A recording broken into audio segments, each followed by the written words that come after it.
Joe Biden promised he would build back better, and his infrastructure plan does exactly that, fixing our roads and bridges, making historic investments in clean energy, education, and broadband, expanding Medicare and childcare. But these 9 conservative Democrats are sabotaging Biden's agenda because it would make billionaires and corporations pay their fair share. Tell Representative Gottheimer, stop obstructing President Biden and start working for the American people.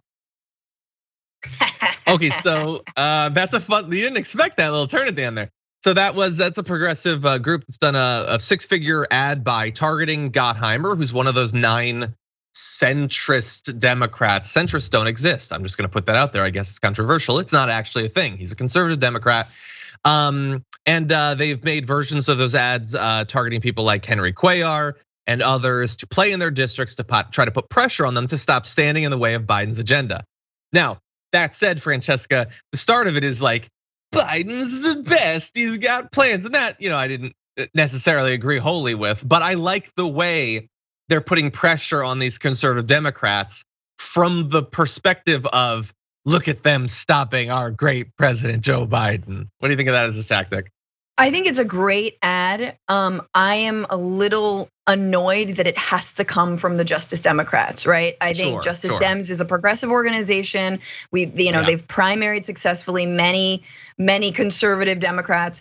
And it's annoying because what it shows is that other, DCCC groups, other Democratic institutions, lobbying groups, et cetera, that they are not willing to stick their necks out for the president's infrastructure plan like that. Like they aren't supporting it, that they aren't pushing those conservative Democrats because they support those conservative Democrats and they've, lobbied on their behalf before. So it's sad that it's left to progressives to be the ones to push this through. It's also a sign of how progressive the full infrastructure package is. And I'm talking about not just the infrastructure bill, but of course the reconciliation bill that goes along with it, which I believe is what that ad was also referencing. So it's very cool, but it's also annoying because I'm like, why is that our job? Like, why is that a progressive think tank's job to put up ads like that?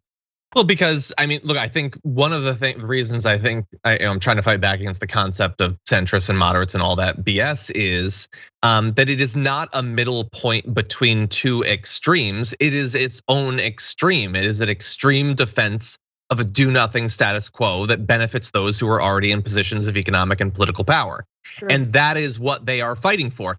Like the fact that progressives need like someone like Biden to have a win sucks, but that's because he's at least trying to do something, which in DC is radical. And they are perfectly happy to stop all of it.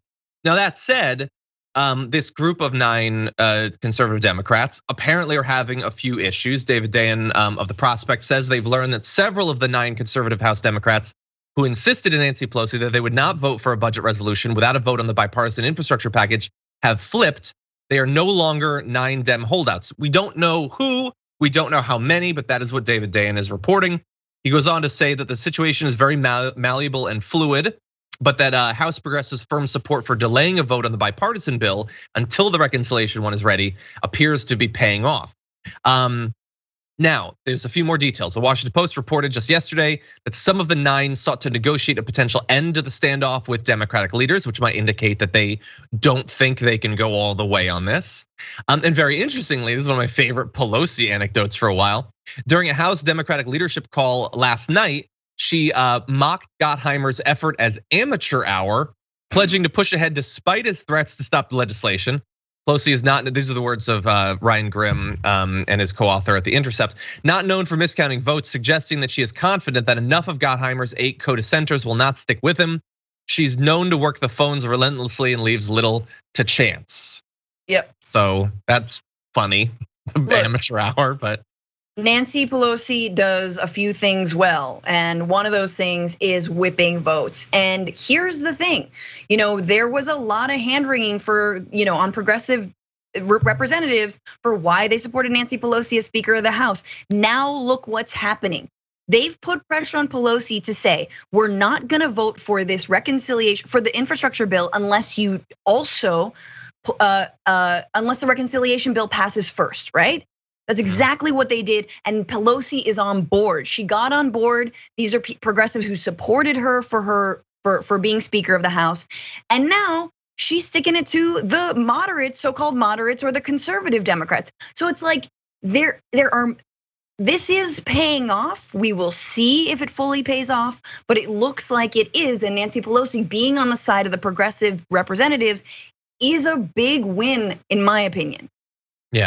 Yeah, and we will have to see. The process is continuing today, actually, moving forward towards that. We don't know which votes are going to be held.